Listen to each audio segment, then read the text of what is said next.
Welcome to Building the Future, Freedom, Prosperity, and Foreign Policy, a podcast series focused on updating the United States soft power playbook to meet the hopes and aspirations of developing countries because it's in America's interest to do so. I'm Dan Rundy, Senior Vice President at CSIS. There are a lot of global challenges out there, so let's get started. Hello and welcome back to another episode of Building the Future. I am Romina Bandura, a Senior Fellow on the CSIS Project on Prosperity and Development, and I'll be your guest host today, filling in for Dan Rundy. Today, I am joined by Shatakratu Sahu, a research analyst and convener of the Global Technology Summit with the Technology and Society Program at Carnegie India. Welcome, Shatak. Thank you so much, Romina. Shatak's research focuses on artificial intelligence, digital public infrastructure, and technology regulation issues such as content moderation and platform liability.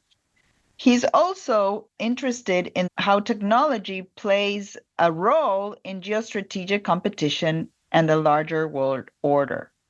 I'm podcasting Shatak today to discuss the role of digital public infrastructure in the Indian context and to better understand the opportunities and challenges that a digital public infrastructure, or DPI, brings to the world. So, Shatak, once again, thank you for joining us today. It's a really pleasure to have you here. And I'm going to kick off a little bit the discussion about if you can tell us a little bit how you started in this business and how you ended up working on digital transformation. Thank you so much, Romina. The pleasure is mine. Thank you for the question. I am a lawyer by profession, and I graduated from National Law University, Calcutta in India. And for a couple of years, I worked on dispute resolution and arbitration. But very quickly, my interest moved to the public policy field because I had been reading a lot on economics and IR. So I chose tech policy as a field of work because for many tech issues, the regulations and the laws fail to catch up with it. And therefore, there are many legal issues to begin with, but there are broader issues as well. So this is an area which caught my interest. In terms of how I ended up working on digital public infrastructure, most of the reason is my affiliation with Carnegie India. So Carnegie India in the past 1 year has worked very closely with the Indian government when India had the G20 presidency, under which DPI was a very high agenda item. So we interacted with and collaborated with the Indian government quite a lot over the past year. Also, we have our annual flagship summit called the Global Technology Summit. And over the past two editions, the summit has given a voice to speakers for discussions on DPI. In 2022, we discussed the basics of the India stack and explanation of sectoral DPIs. After that, India's G20 presidency started, a year-long process. And after that, we had our 2023 edition of the summit, which took forward some discussions from India's G20 presidency. So this is broadly how I ended up working on digital public infrastructure. And this is something which I've been doing for the past 1 to 1.5 years. Wonderful. So this Global Technology Summit happens in India, right? Yes, it happens in India. Wonderful.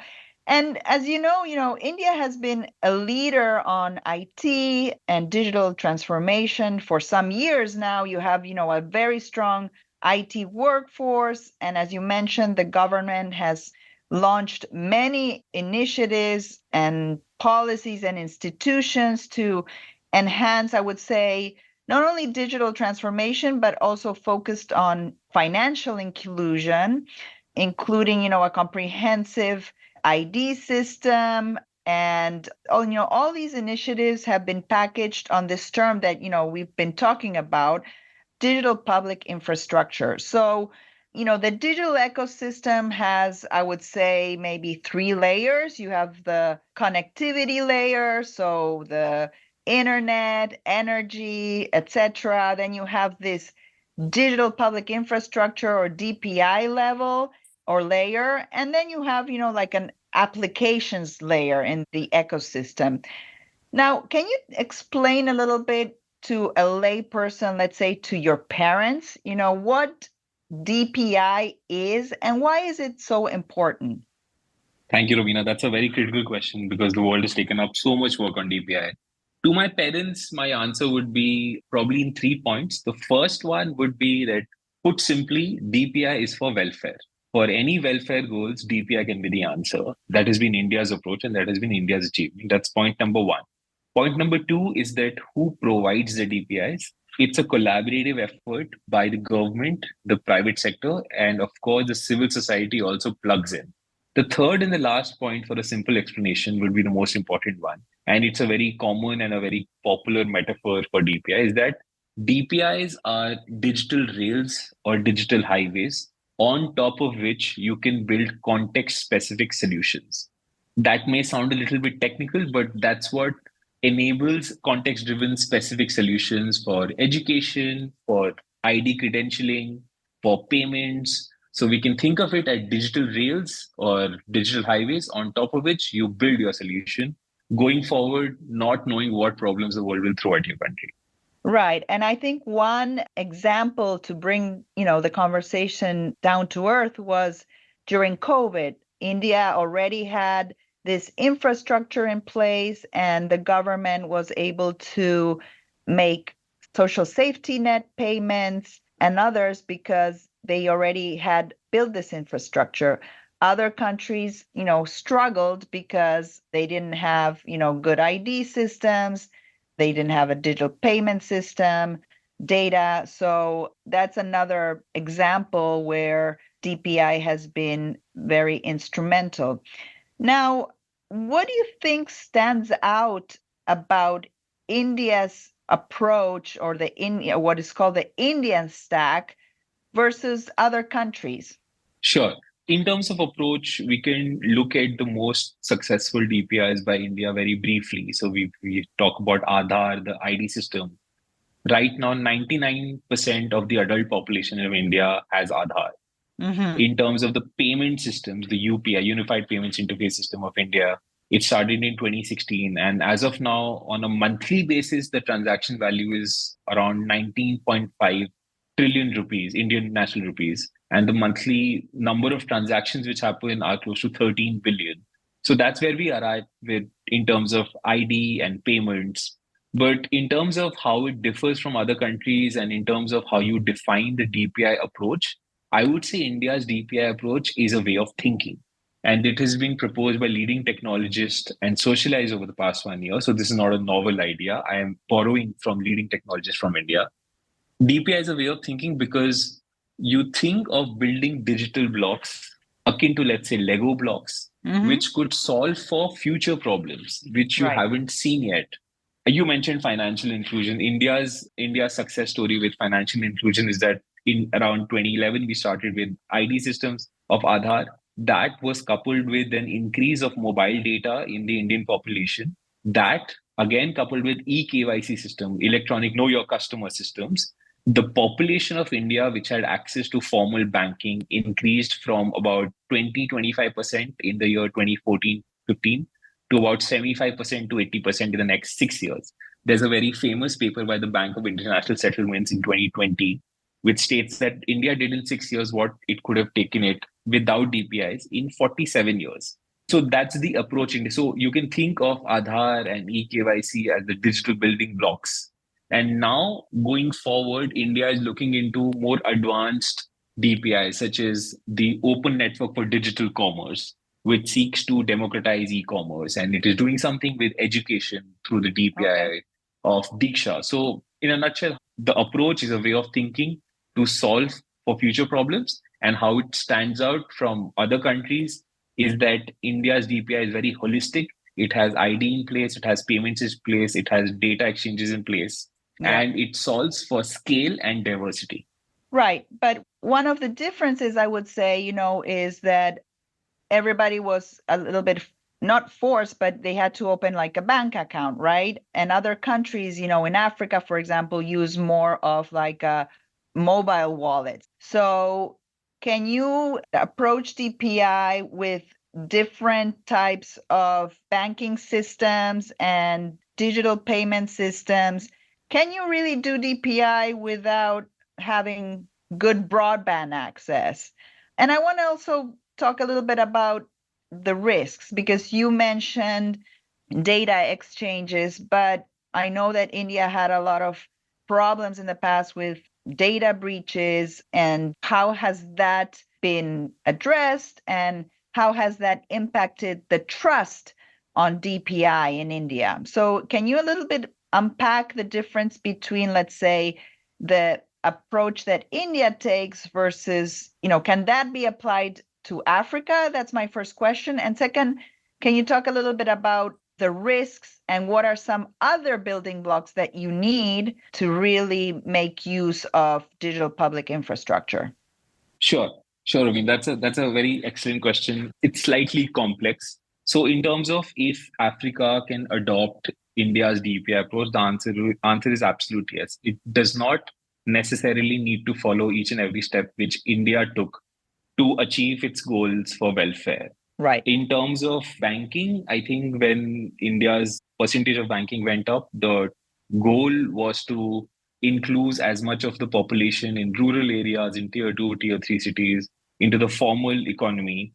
And secondly, there were secondary goals of addressing corruption issues, because when you give money through a non-digital fashion, through bureaucratic channels, there are leakages. Yep. So India addressed its problem in its own context. So that's why India's banking has increased and initially increased through bank accounts and opening bank accounts and directly transferring money there. But now if Africa wants, let's say if any African country wants to take India's DPI, then there's a package solution already there. And this package solution is called the DAS approach, an acronym which stands for DPI as a package solution. It has been proposed by some technologists along with Carnegie India, the organization I work for, and it is already being deployed in Malawi and Trinidad and Tobago. And the idea behind this package of adoption in continents like Africa, or let's say the Indo-Pacific, is that it's a pre-packaged solution with certain cloud service provider giving their services on a plug-and-play model. So this package solution could be given to countries and they don't necessarily need to build IDs, then payments and data exchanges. They can see what their demands are, and accordingly, they can build their own DPIs.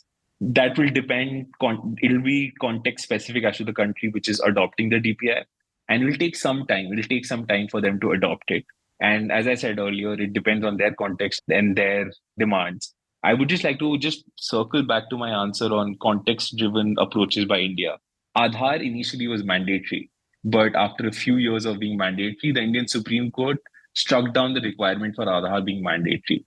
So there is flexibility in the ecosystem to adopt, to request from the society or demand from the society for digital solutions to be packaged in a particular form. It's a separate matter that without Aadhaar, that still remains a criticism that you will not likely get the welfare solutions which are given through with Aadhaar. If you have any other questions, I can address, or then otherwise I can move to risks. Yeah, let's talk about the risks, because DPI presents many opportunities. And I want to talk a little bit about what public versus private, what's public and what's private within, DPI. But, it presents a lot of opportunities for government services, right? But there are also risks. And so can you talk a little bit about the risks that this new approach brings? Absolutely. So if I may, I'll just broaden up that question to risks and or challenges. So the first challenge which we can see is the challenge of digital divide. India has a population of upwards of 1.3 billion. Right now, around 850 to 900 million of the population has internet access. The other part of the population does not. So yes, not having broadband or not having internet connection does affect DPI's access and development. Of course, there are some solutions which are being built with DPI which does not need a internet access. For example, low transaction value transfer on UPI. There are some segments of the DPI which are being built keeping in mind not having internet access. Right. However, digital divide is a very big issue. And over and above digital divide, even if people who do have internet access, there's the issue of digital literacy. Not everyone with an internet connection is well versed with using it. More so well versed with using it for DPIs. So that's a challenge / risk. Right. And moving on to the second bucket of challenge, which you've already mentioned, it's data breaches and privacy. That has absolutely been prevalent in the past few years. There have been many instances of data breaches. But here I would just caveat aligning or associating these risks with DPI as a concept, but rather acknowledge that these risks will exist in any digital economy. This is primarily a cybersecurity issue. Having said that, the onus is on the ones who are building DPIs to Yeah. secure it so that data breaches don't happen.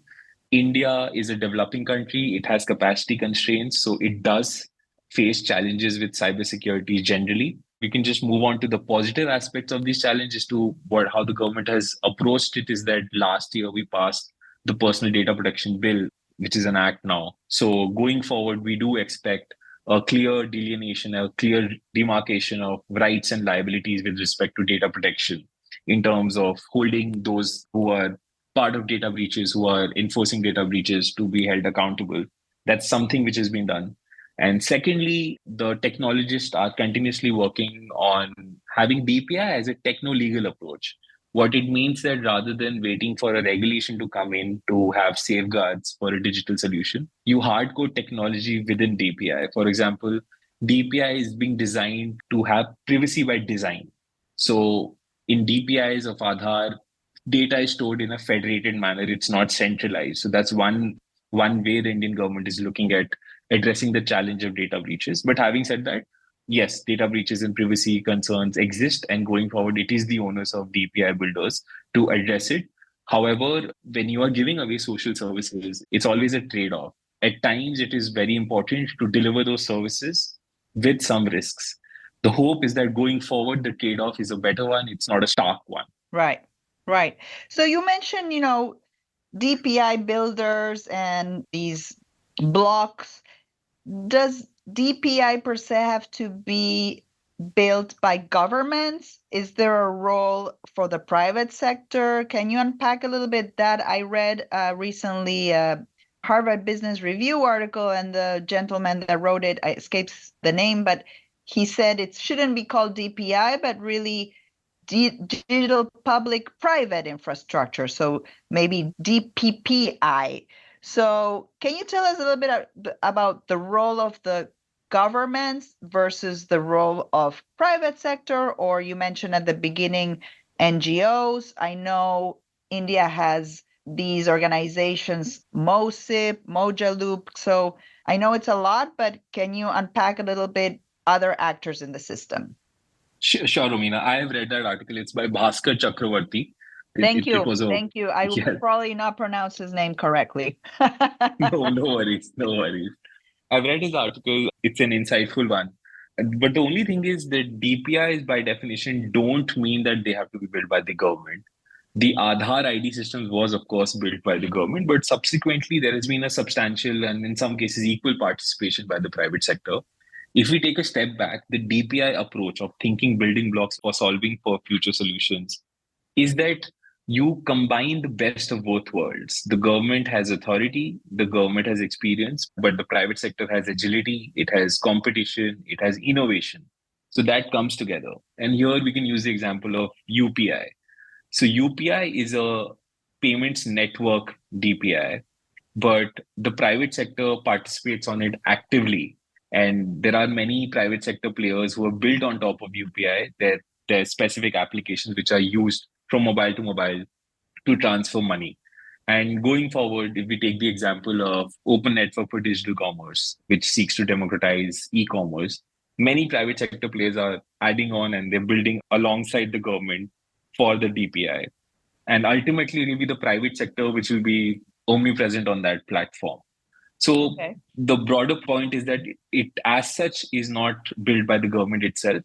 Of course, the point still stands that the private sector could participate a little bit more. The private sector does have concerns about economic return on investment on DPIs. That's one aspect. The second aspect is competition. Sometimes private sectors don't have an option but to join a DPI. Those issues already exist, but on a fundamental building level, I think DPIs can be built by the government and the private sector together. In fact, it is better if it is built by the private sector and the government together. So let me ask you, because I've read, that India has been changing a little bit the, regulation, as you mentioned e-commerce and democratizing e-commerce.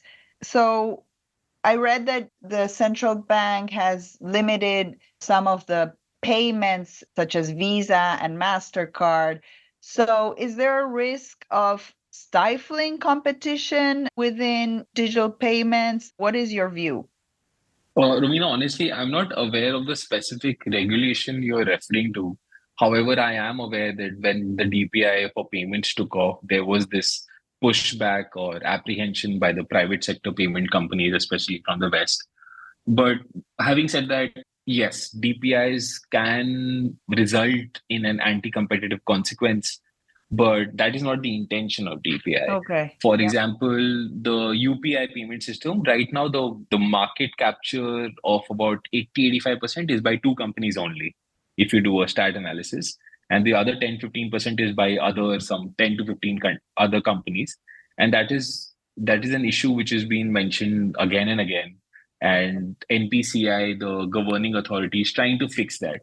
So yes, it is possible that it becomes anti-competitive, but here it is very important to understand, is it favoring only one or two players because of pure economics?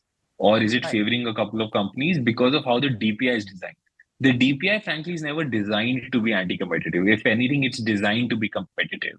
Especially payments will be the big example. But I think the way forward could be if there could be early feedback mechanisms from the DPI, from the broader ecosystem, that the implementation of a particular DPI, whether it be for e-commerce, whether it be for payments, then the government should step in, the respective competition regulator of the country could step in to check any anti-competitive practices.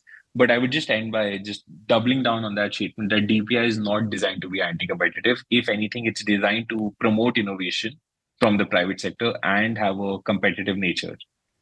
Wonderful. So to close the conversation, I wanted to ask you, where is the next step for DPI in India? Is it going to be on, health, on education, or, where do you see this evolving?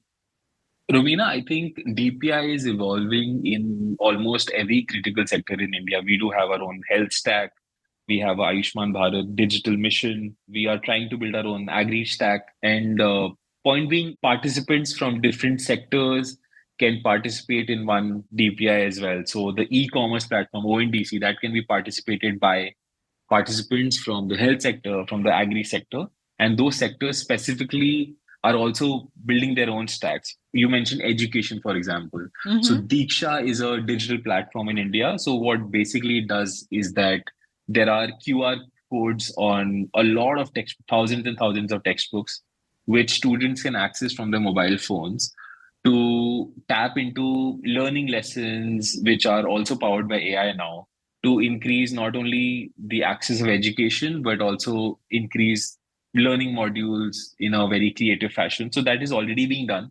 But rather than thinking what India can do more about its own DPIs, I would just change the lens and say that what's next for India and DPI is to help countries around the world build their own DPIs.